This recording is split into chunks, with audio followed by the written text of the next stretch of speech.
All right. Hello, everybody, and welcome to Therapist Thursdays. I am so excited to be joined today by Maya Benattar, and please do let me know if I'm mispronouncing your name. Maya and I have been orbiting each other for, I don't know, like 18 years or so. Trying to figure out when it was the last time we were in the same place at the same time. But I'm happy to talk to you today about music therapy and advocacy for creative arts therapists in New York and beyond. And why don't we kick it off while you tell the people a little bit about you and your for sure. Thanks for having me. So I am a music therapist. I'm also a licensed creative arts therapist in New York, and I have been a music therapist for, I'm trying to do math in my head. This does not go well. 18 years. Yes, that's right. That's very exciting when I can do math. And I've done a lot of different work in the field. And the past 10 or so years have been primarily in private practice. So I have a private practice that's both online and in New York City. I work primarily with women, a couple of guys as well. Mostly around being highly sensitive, having anxiety, childhood or intergenerational trauma, and usually some convergence of all three. Usually people come to me because there's like a Venn diagram going on between those three areas in their life. Amazing. I guess we must have started around the same time. I'm like, now I'm doing math in my head. Too much math. It's Thursday of a short week. What are we doing? I always love to ask people, like, what was your journey to who you are now as a professional, in terms of like how music therapy, why, all that stuff? So I guess the shortest answer to the question of how I became a music therapist is that I did not want to major in music performance as much as I did a ton of performing as a kid, as a teenager. I really hated practicing, so I figured that probably wasn't gonna help me. My mother's a social worker, so I wanted to do something in a helping profession. I thought about education. And I literally was doing an AOL search, because let's date myself, and came across music therapy. And I was like, oh, that totally makes sense for me, because I wanted to do something with music. I wanted to help people. And I didn't necessarily want to become a social worker, as much as my mom has been a big inspiration for my work. And that was that. It just fell into place when I was 17, and I really haven't looked back or really sideways since then. I come from a really musical family, and so I grew up with music. I'm actually named after a song, and so it just made a lot of sense, and it continues to most days make a lot of sense still. So that's a nice thing. Amazing. And I imagine you play instruments or you sing. Yeah, so my main instrument is voice, but I also, in order to become a music therapist, you have to have vocal skills and you have to be able to play piano and guitar. Oh, cool. Awesome. Yeah. Love it. It's funny. I think a lot of us in the creative arts therapies have a similar story of like, I loved the art, but I wanted to do something else with it. I wanted to help. So that's amazing. Your story echoes mine a lot. And great. And like, what would you love people to know about music therapy? If people, like, I'm not sure what that is. Yeah, totally. So as we were saying before, there are so many myths that float around about music therapy, about creative arts therapies in general. I guess some of the biggest ones about music therapy are that it's not just for kids. Like, certainly there are a lot of music therapists who work with kids who are on the spectrum or have other developmental needs. And that's awesome work. I've done some of that work myself. But actually, music therapists work literally from, prenatal work all the way through to hospice. And a lot of music therapists like myself work primarily with adults. So in doing, primarily anxiety and trauma work, I'm working with adults. And that looks really different than how a lot of people think music therapy is supposed to look. They have this sort of image of like a bunch of kids in a room, and it's really loud and energetic, and absolutely it can be that. But also music therapy is when I'm sitting with someone either virtually or in my office in New York City, and we're doing music and imagery, which is, an advanced music therapy technique, or I'm doing vocal psychotherapy with someone, which again, like an advanced postgraduate technique. And it looks really different than what people assume. So that's both cool, but also I still, even after all these years, I'm doing a lot of myth dispelling. Yeah, same over here. And I think it's funny, people can always understand. And I feel like even I gravitate towards, well, you could probably understand what it would look like with kids. And then I go in and then I'm like, okay, but I don't work with kids anymore. And then it's also, I think a lot of people think that there's a lot of like frenetic energy when it's not always like that at all. So yeah, same. Yeah. And I'm glad you explained that. Yeah, so I'd love to hear a little bit about the LCAT advocacy. So Sure. as you know, I was there before LCATs became a thing in New York, and I remember there was a lot of advocacy work there, pushing for that. When I graduated at a weird time where it's like, and I had never made the connection of like, oh, I should probably think about licensure, after I graduated. It was just not a thing we were talking about until this licensed creative arts therapy became it was on the table. And then, I remember how much fighting there was to make it become law. And then I became an LCAT in 2009, I think. So early days. So now we're at a different point in the lifespan of the LCAT. So tell us a little bit about that. Yeah, for sure. So the fight to get the LCAT in the first place also predated me. So I became licensed in 2010. And you're right that creative arts therapists in New York were fighting for well over a decade to get the license alongside mental health counselors, marriage and family therapists, and psychoanalysts. So all four professions became licensed at the same time in 2006. And it was like a huge deal because they'd been fighting for so long and because advocacy like that takes forever. And then where we currently find ourselves, or where we've been finding ourselves the past couple years, is that LCATs have either not been included or have been removed from several really important bills to improve mental health access. And the one that really pissed me off the most, to be honest, was at the end of, 2022. There had been a bill, again, that had been floating around in various forms for about 10 years. I hadn't really heard about it until the very end, for about 10 years, that was to mandate, essentially to make commercial health insurance companies cover psychotherapy provided by any of those four professions, Article 163 professions. So again, LCATs, LMHCs, LMFTs, and LPs. And that bill, there was a lot of advocacy for that. And at the last minute, literally it was December 30th, and bills have to either be signed or vetoed by the end of the calendar year. Governor Hochul signed it, but she added a chapter amendment which removed LCATs, which was infuriating, like beyond infuriating. And so how the coalition got started was honestly because I was angry. Mm-hmm. And I mean, and I've been doing a lot of work the past, probably close to 10 years now on really embracing my own anger instead of judging it or pushing it away. It's actually a lot of the work that I do with a lot of my clients who have been, socialized or conditioned not to listen to their anger and what it's telling them and to respect it as an important emotion. And so a colleague of mine who's an art therapist was like, yeah, I'm angry too. Let's do something. And she was, she was in the fight. Her name is Linda. She was in the fight for licensure the first time around. She's a bit older than me. And she was like, I've got your back. Let's do this. And somehow, things just started happening really fast. And so now we have this coalition. We have support from unions like 1199 and DC 37, from various graduate school programs.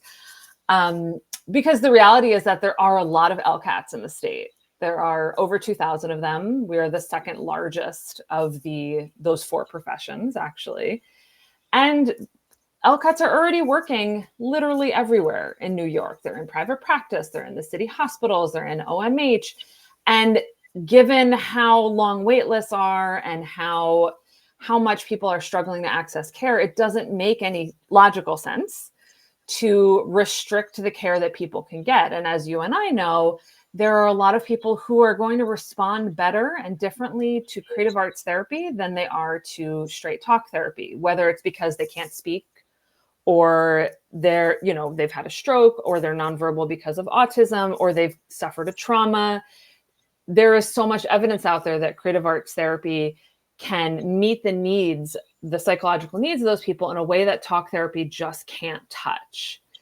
But advocacy is a long game. And so while we've had like some steps forward, some steps back. And so it's been a process. I've learned a lot, and it's sometimes infuriating and sometimes exciting, and sometimes both of those in the same hour. So, Oh man, there's so many gems that you just dropped. I'm like, which gem to follow up on? I could talk for hours about this stuff. I have one really juicy one, but before I go there, I'm just curious if you could sort of explain it to the people what that actually means in terms of like their ability to go see a licensed creative arts therapist, or what that means for people who are in settings that maybe bill insurance. Yeah, let's focus on the commercial insurance piece. So what that meant before this bill that became law in 2022, insurance companies could choose whether or not to cover therapy provided by a mental health counselor, marriage and family therapist, a creative arts therapist, or psychoanalyst. So what that meant is that some insurance companies did and some didn't. And to be honest, it was a shit show trying to figure out if your plan would or wouldn't, because you can't get a straight answer from an insurance company to save your life. Even if the moon is hanging in the exact right position, it still doesn't help. So it was a little bit of the Wild West for these four professions, all of whom were licensed in 2006 to provide psychotherapy. So the state was very slow in catching up to that. And so what that meant is that if you saw a social worker or a psychologist, you were guaranteed that they could be in network or that you could get reimbursed out of network. And some insurance companies would cover the other professions and some wouldn't, right? So let's say you were in therapy with an LCAT and you had Cigna. Cigna is one of the ones that's been accepting LCATs in network from the beginning. And then your job changed or your insurance changed or your spouse got a new job or whatever. And all of a sudden you switch to a plan that does not accept LCATs in network. And so then you have to find it. If you need to use insurance to pay for therapy, which a lot of people do, then you'd have to find a new therapist. The wait list for therapists who are in network can be really long. If you're looking for someone who specializes in a particular kind of trauma or works with kids or anything like that, the wait lists are longer. And it just creates more barriers to accessing care, right? So for people who can pay privately, nothing really has changed. And there are people out there who can pay privately for therapy, and that's amazing. But this is about equitable access, right? So the idea is that the state has licensed all of these professions and all of these titles, which is confusing in and of itself, to provide psychotherapy. But then right now, LCATs are the only one of those professions that insurance companies can choose whether or not to cover them. And it's stupid, to be frank. It doesn't make any sense from a care perspective, but we know, to be blunt, that like insurance companies, if they can get away with not covering something, they probably will, right? Until they're required to do so by law. So that's where it stands right now. And so when we were kicked off of that bill, we organized, we hired a lobbyist, which is the only way that you get stuff done in Albany, right? Someone who is in the rooms where the conversations happen, someone who has relationships. She has relationships to the staff, who there's no way to find out who the staff are, who do like sort of the backroom work in Albany. They're not listed anywhere. And some of them are incredibly powerful, sometimes more powerful than the legislators themselves. So just having someone who knows how to navigate Albany and has relationships, she's been doing this like 20 plus years, is immensely valuable.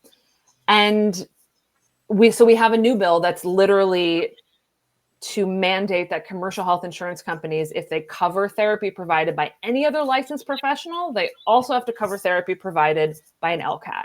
Because the reality is that we all provide the same service. We all bill the exact same CPT procedure code.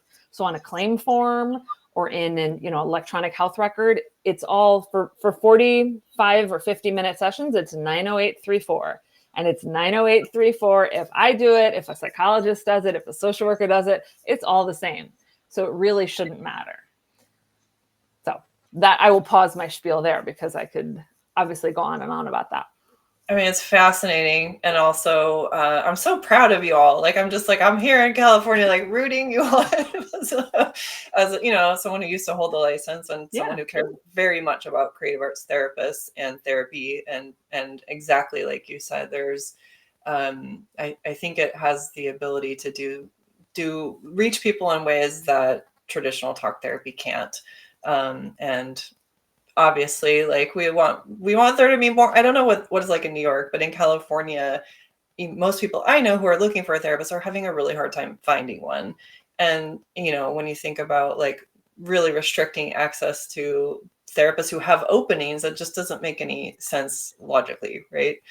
Totally. I mean, the reality is like for people who could pay privately, they could probably always find a therapist. Maybe it's a little harder, you know, certain times of the year or whatever. But I got an email fairly recently from another LCAT who explained to me that like this mom had reached out to her, and particularly because she specializes in working with teenagers, right? And anyone who has a teenager or knows a teenager knows when they are willing to engage in therapy, you go for whatever works, right? Like, and so this mom, they had this long conversation, and then the mom said, and you know, that she had an insurance that this therapist, this LCAT, cannot accept, and that she'd already spoken to like a half a dozen therapists and kept coming up short because either people didn't have openings or they couldn't take the insurance. And she really wanted her daughter to work with this particular art therapist, but she couldn't afford to pay privately. Right. So there are parents all over New York State who are, especially parents who are really, really struggling to get their kids the care that they need. Just like really boils my blood. I mean, that's, you know, join the club, right? It's been boiling my blood for like 2.5 years. It's part of why I, you know, as frustrating as this process can be, you know, we've had a bill vetoed and we've had bills get stuck in committee, and it's been a long process already. Like, people should have access to the care that they want for themselves, for their kids, and that shouldn't be dictated by insurance companies. Yes. I should make t-shirts that say that. Yeah. I mean, really, right? You know, you said something that I was hoping we could go back to that I think is a good metaphor for other things in the world, but this business about being really angry about the injustice that's happening in a political situation and channeling that to try to make change. And I'm just curious if you have any other reflections you want to share there, because I think I think there are a lot of people who are in that boat, even if it's not about this. For sure. I could talk for so long about anger, and like I said, it's been part of my own process, and, you know, comes up for a lot of my clients, pretty much all of my clients. Yeah. And certainly it's been closer to the top, I'd say, in the past since 2016. And then especially with the pandemic, and then, you know, and now with this new administration, like, so I don't know if I have any like brilliance about it necessarily, but I do know, and there's a lot of great writing out there about anger, about women's anger in particular, but I do know that being angry matters. And for me, it felt like with the advocacy, there was a choice point there of I could be angry and collapse, or I could be angry and use that as fuel. Right. And I think I'm lucky enough to, you know, have a spouse who's amazingly supportive of this work. And he was really, I say it's all his fault, because I was angry and I was like, I'm going to go become a psychologist. Nobody's going to question me then. I don't necessarily want to become a psychologist, no shade to psychologists. And he said, well, before you do that, how about you try to do something? So really, again, this is all his fault. But there has been something really powerful for me personally about using my anger to drive action. And using my anger and the skills that I do have. I had never done advocacy work, really had never done it. And ironically, used to be fairly shy, but using my anger to drive cohesive action, to speak, you know, I've spoken at press conferences, I've cold called senators, I've done all these things now that I never thought I was capable of. And so in this small micro way, it's really changed how I view myself, right? My own identity. And is one call going to change everything? No, probably not. But I know that I would rather take action than collapse. And some days, look, we have to collapse. The world is a hot mess right now. That's my polite way of putting it. So sometimes we need to collapse. And I also believe in like putting aside the, you know, the work and the fight and hanging out with my dog and reading a book and going for a hike. But anger ultimately throughout history has been what drives change.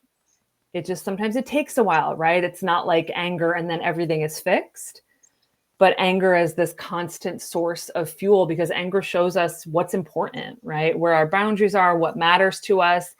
And so it's really valuable. And I think for a lot of women and a lot of people in general, anger has just been so judged or they've been shamed for it or criticized for it. And so it can be a game changer to begin to harness it. 100%. I love that we're talking about this. I think it's really important. I think there's strategy in keeping us feeling helpless. Absolutely. Yeah. So if we can tap into the part of us that is so angry it moves forward as opposed to like lays down, I think that's when change really happens. And you know, you said this is the long game for this for your license type, but I think there's a lot of things we're in right now that are a long game, and tapping in and out when we can and taking turns sometimes. You know, I mean, I would imagine just even in your advocacy coalition that there's times when some people have the spoons to like fight and times when people have to tap out for a second, and having each other is probably really key to keeping the momentum going. I also just want to, you know, I heard you say that you're not used to being an advocate, but I think therapists have always been advocates, like in microcosm of the work that we do with our clients, right? We're advocating for them all the time. So to me, it's natural that therapists would be advocating for change at the policy level. Absolutely. I think, and I, you know, of course, after I said that, I'm like, well, I've been advocating for music therapy and for creative arts therapy for 18 years. There's that math again. But I think there's a shift when it happens when you shift to the policy level, right? Because the first week on my very first job when I was 23 years old or something like that, I had to explain how I wasn't a volunteer and how yes, I went to school for this. And yes, I have a board certification and, you know, I'm working on my license and all that. We learn, or we should learn ideally, how to do that sort of advocacy as far as explaining it to your colleagues and explaining it to your boss and explaining it to, you know, residents. I worked in a nursing home, so like residents, family members and all of that. Policy level advocacy is different, right? It has to be framed differently. It has to be, the language that I use is different. The way that things are shaped, ironically, I don't quite have the phrase for it right now, but it has required and the cohesion that it requires, right? Because there are over 2,000 LCATs. If I said, okay, everyone call your senator, people are gonna, not from any malice, are just gonna say whatever they want to say or whatever they feel is best. And so part of my job has been really pretty tightly directing people. Of like, you're going to call today, you're going to use this script and say this. If you get questions, these are because I can at this point predict what the questions might be. These are some answer, like having us all move in this cohesive way. Otherwise, policy level change, I don't think is possible because there's just too many people, too many cooks, right? Again, not from malice or any kind of, ill intent, but just from it has to move in this cohesive way. And I think in order for things to get done. Yeah, like not to get all metaphorical, but I'm like, it's almost like you're building a symphony. Yeah. I mean, I love that. Right. And yes, because right now the legislative session is wrapping up. There's less than 2 weeks and we have to be so clear and so direct. So this is not the time for people to call their senator's office and to start talking about whatever, this is the time to call and read the script and then go to our social media posts. And by the way, anyone who's listening to this, who's in New York, who wants to do these things, you can help. But the time is to really follow the clear instructions of go to the social media post and tag your senator, don't just like it. Don't just, share it unless you want me to have more gray in my hair, because that's not what gets eyeballs on our posts, right? But these are the really specific, nuanced things that people don't, that I've learned from our lobbyist. And I learned from my husband, who used to do nonprofit advocacy communications. But these are the really specific things that if there's a lot of power and juice behind it, can really make a change. What's beautiful, like from witnessing you here, telling about it, is like, it's like the big heartedness, like the energy around the energy and the feelings and all of the great stuff, plus strategy seems to be like the winning combo. And I wonder just if people just needed to hear that for a second. But you started to mention how people can support. So tell us how else we can support. Those of us people who are in New York probably have a different set of instructions. And then what about the rest of us outside of New York? So for those who are outside of New York or inside of New York, if you want to support, you can go to our website, which is lcatcoalition.com, and you can contribute to help keep our voice strong in Albany, i.e. keep our lobbyists in Albany. And then those who are in New York, if you see this, in the next couple of days, you can join us in making calls. Maybe we can link the call scripts. Join us in making calls and taking action on social media, and then just spreading the word, right? Because anyone can advocate. You do not have to be a creative arts therapist. You don't even have to be a therapist. You can just be a person who cares about improving mental health access. And if you are not a person who cares about that, then, this is a moot point. What are you doing watching? Why are you here?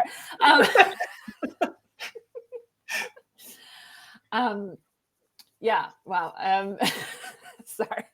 I make myself laugh, which is, I guess half the battle. But here. Yeah. Because really this is, whether or not anyone who's watching this, whether or not you live in New York, you can and should care about this, right? Of course, there are so many other things to care about, but this is so important. And this is something that is doable, is possible, right? The bill is already written. It's already so close to passing. It already passed the Assembly, so close to passing the Senate. Like, I can just taste it. Yeah, I mean, seriously, I'm gonna be sleeping like this for the next week. So yeah, like joining in and calling. If you don't live in New York, sharing it with people who do live in New York. Everyone knows someone who lives in New York because there's millions of us. Donating to help keep our voice strong in Albany. All of those, like every little bit of donation, of calls, of social media tagging really does help. Amazing. And we'll link all of that stuff in the comments and then into the YouTube channel and all of that. Send all that my way. Like, let's tap into our rage. Here's a specific thing we can channel it for. That's the thing. It has to be channeled, right? Otherwise, we just sort of feel it for a while and then it goes internal and there's a collapse, right? So I'm always happy to be the source of that directive energy, right, towards this goal. Love it. And then before we wrap, do you want to say a word about how people can, if they want to work with you directly, or like how do you work with people who want to work with me directly are welcome to reach out to me at my website, which is just my name, mayabenattar.com. I'm also most active over on Instagram, again, just Maya Benattar. And in addition to the private practice clinical work that I do, I also provide professional development trainings and workplace wellness opportunities and workshops, which I really love doing. And in my quote unquote free time, I'm always thinking about wanting to do more of that. So I'm happy to connect with anyone who works for an agency, a program, a school, and is interested. There's a page on my website about the workshops that I offer. Amazing. Love that. Also specialize in workplace wellness. So like, let's get the people well at work. Let's get all the workplaces well. Anyway, it was so great to talk with you. I'm going to end this stream and good luck on this good fight. Thank you. Thanks for having me. It was great.